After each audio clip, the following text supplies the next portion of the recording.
xaqiiqooyin laga yaabo inaadan maqlin qaybtii labaad. Ma ogtahay dhibicda guduudan ee ku sawiran qolofka shukulaatada inay u taagan tahay Muslimiinta waa ka mamnuuc sababo la xiriira in laga sameeyay saliidda xayawaanka doofaarka. Ma ogtahay haddii qaabka muuqaalkaaga uusan qurux badnayn hase yeeshee aad soo carfayso, caraftaadana heer sare tahay inay dadku ku arkayaan mid qurux badan. Iska jir inaad timahaaga shanlayso ayagoo qoyan, waayo timaha marka ay qoyan yihiin salkooda ama meesha ay madaxa ka haystaan waa kuwo aad u jilicsan, taasoo sababi karta in timahaaga daataan.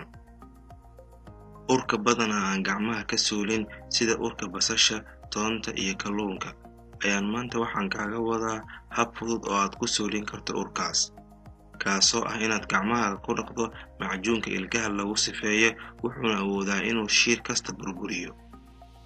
Waayadii hore naagaha warka badan waxaa lagu ciqaabi jiray in madaxa loo geliyo shabaq ama biro la qoray oo macdan laga sameeyay. Booliska Japan markii ay gaari eryanayaan waxay ku dhuftaan gaariga xabad deemish ah oo xambaarsan rinji nooca oranjaha ah. Si ay gaarigaas u aqoonsadaan booliska kale ee magaalada, rinjiga ay adeegsadaan waa mid aad u adag, suurtagalna aysan ahayn in gaariga uu waqtigaas ka go'o. Ma ogtahay nin waayeel ah oo u dhashay Shiinaha in shaqadiisa ay ahayd inuu qashinka waddooyinka ka aruuriyo oo uu u gaday faraanti diamond ah xaaskiisa. Ninkan ayaa sheegay in xaaskiisa dhib kasta u soo dulqaadatay, sidaas awgeed uu faraantigaas diamond ah u gaday, asigoo uga gaday lacag uu noloshiisa oo idil aruurinayay. Dhacdadan ayaa dhaqaajisay dareenka dadkii ka agdhawaa ninkaas. Insaanka, tukaha iyo quranjada waxay ka siman yihiin inay markay dagaalamayaan ay ciidan dhistaan, sidoo kalena is abaabulaan. Mana jiro noole kale oo ciidan leh oo aan saddexdan ka ahayn. Ma ogtahay in matoorka gawaarida BMW nooca M5 uu yahay mid degan, wax shanqarna aan lahayn? Heer wuxuu gaaray matoorkaas lagu xiro marwaxad yar oo la socoto, qofkana u sheegta xilliga uu matoorka shidan yahay iyo xilliga uu dansan yahay. Ma ogtahay in miraha nooca faraawulada loo yaqaan inay jirka u leeyihiin difaac, sidoo kalena jirka ka ilaaliyaan waxyaabaha kansarka keena?